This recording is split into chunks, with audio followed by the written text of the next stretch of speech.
session presented by American Express Travel. Please welcome President, American Express Travel, Audrey Hendley, in discussion with Skift founder and CEO, Rafat Ali.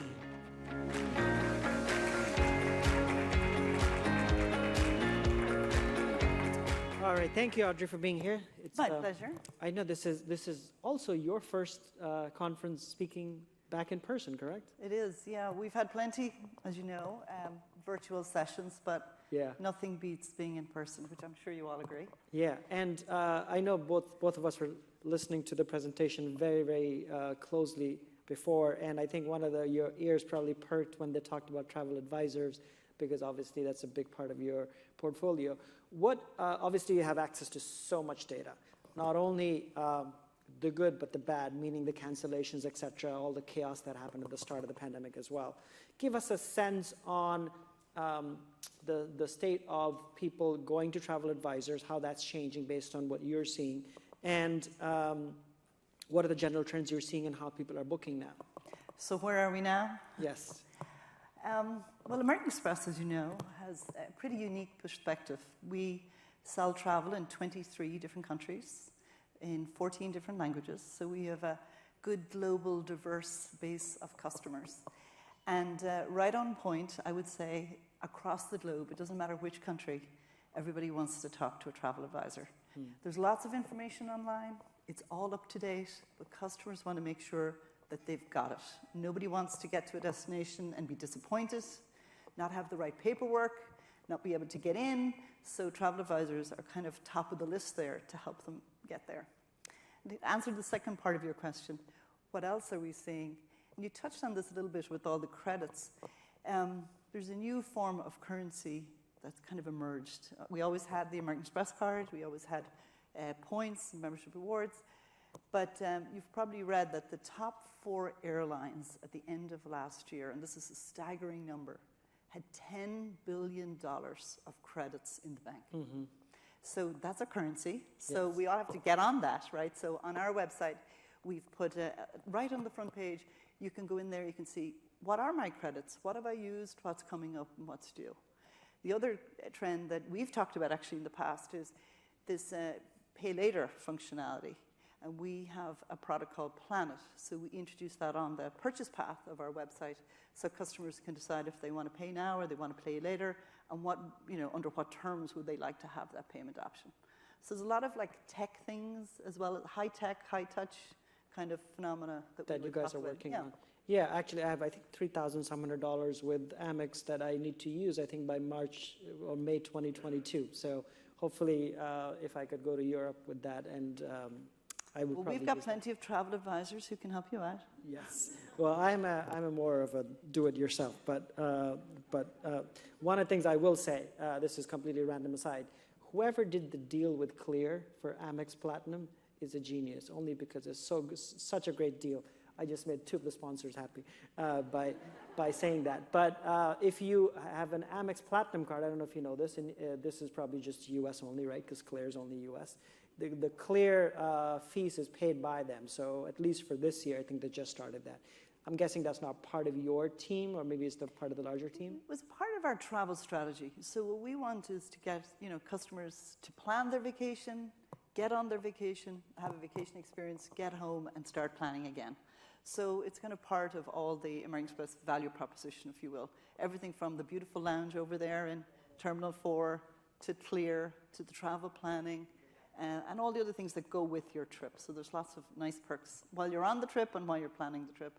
Are you seeing any new trends in the lounge behavior for people? Obviously, it's only, I'm guessing it's been open only in the last few months, maybe part of this year. Are you seeing any new behavior in people using the lounges? I don't know if you have any data on that. The lounges are a great respite for customers when they're taking a trip, whether they're going through the airport to get to another airport, or whether they're starting or finishing their trip. Not new behavior, but more frequent behavior, because our customers love the lounge. They've come to expect a really nice part of the experience. But we are seeing lots of nice new trends emerge.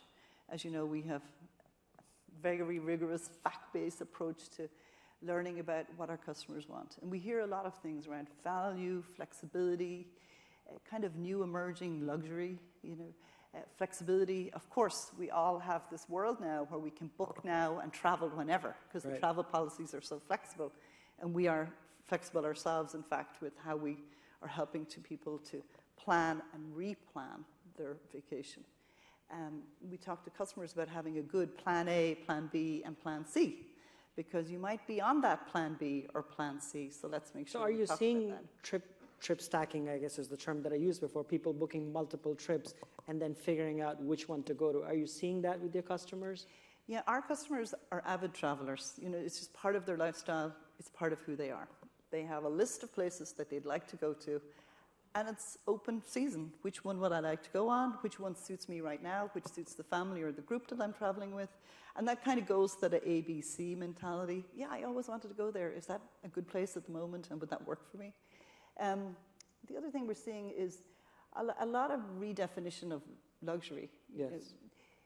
Talk about that. It's hard for, hotels have changed some of how they offer service, particularly in the premium space. And customers want to know about that before they go. They want to know what the experience is going to be. They want to know what's going to happen when I get there. Is the menu available? Do I get room service? How frequently is my room cleaned? And what's my experience going to be on site? So they're looking for hotels that maybe have more space, that have villa properties associated with them so that they can kind of get away a little bit. But it's good. Customers want to get away. They just want to know what to expect when they get there. Mm-hmm. One of the things that I'm sort of fascinated by is the leaps in customer service that companies have had to learn over the last 18 months, which is obviously March, April, May, June, I'm sure, was crazy for your teams. This is true across all parts of travel. What are the lessons you've learned in customer service, particularly on the travel side, that you think you're applying now or that you're building for now from a tech perspective, for instance? Well, I think one enduring lesson that we all knew and thought we executed well, but now we've had to keep with us, is to have perspective. That, yes, we can't travel today, but we know it's going to come back. So as we talk to customers, it's about forward planning, thinking about what else we can do, and to know that, travel is just one of the great joys in our life, right? Who doesn't want to go on a vacation? Who doesn't want to plan a vacation? Even the act of planning a vacation makes us feel much better. So we've brought that into what we do. And in fact, as a result of a lot of the customer sentiment that we've been, getting from the marketplace, we've changed our roadmaps. We've reoriented our marketing. We've changed our narrative, our communication platforms in the marketplace. So pretty much everything has changed. Mm-hmm. Was trip credits on our roadmap 18 months ago? No, we didn't even know anything about them. But we've had to put that on the roadmap. Was the COVID-19 information hub on the roadmap? No, but we've had to put that at the top of the list. So it's a constant, flexible, pivoting workflow that goes on in my team every day. So I'm actually curious about this. The trip credits, is it for how long they're valid? Is it in your hands or is it in the hands of the airline or the hotel that you're working with? Yeah, the airline or the hotel. Or the hotel you're working with. So it's not really in your hands, even if you want to extend it to however long. Yeah, we do have, with some airlines, we do have extensions for our customers, but in large part, they're policies that go with when you purchase the ticket, and we would support the airline or the hotel and whatever their policy might be. Okay. And so one of the things also Amex, I think, came out yesterday maybe with a report on ESG, and obviously there's a big focus on ESG at Amex, the whole company, not just in travel. So give us a sense of sort of what the customers are asking in terms of sustainability when they're booking the trip, and I think you have some research on that as well. Yeah, well, we've all had a lot of time to sit at home and think about what's important to us. And travelers are the same, right? They've been home for a good year and a half, and they're thinking about what's important and what am I going to do about this when I can do something about it. So what we're hearing about is a lot of purposeful, intentional travel. I know when I go on vacation that I make a difference to small business owners. So when I go there, I'm going to really recognize that. I'm going to seek out small business owners. I know I make a difference in the livelihoods of the places where I visit. So I'm going to learn about those people. I'm going to understand what life is like for them. And I'm going to work with brands who share my philosophy or my belief or my values. And that goes back to that purposeful point. So I want to make sure that I know what your values are. And the words inclusivity and diversity come to mind when I say that. We hear about that from our customers all the time, but also from our colleagues. My colleagues want to know, what are we doing to define the future? The partners we work with, what are we doing? It's a non-stop action. Yeah. Our first commitment that you probably read yesterday, I hope you did, that we will be carbon neutral by 2035, which is 15 years ahead of the Paris Accord. Yes. And that's an out-and-out effort for American Express, very scientifically data-driven approach as to how we're going to get there, which layers in on top of all the other efforts around sponsoring and supporting diversity, minority, small-owned businesses, so that we can help them on their way to the goals that they might have set for their companies. So let me ask you this. Obviously, you are in the business of selling travel, or at least, as part of the credit card offering, selling travel. In terms of your own travels, business travel, do you think, what's your sense of sort of what would be the future of business travel? Are you going back into office anytime soon? Have you gone back to office yet?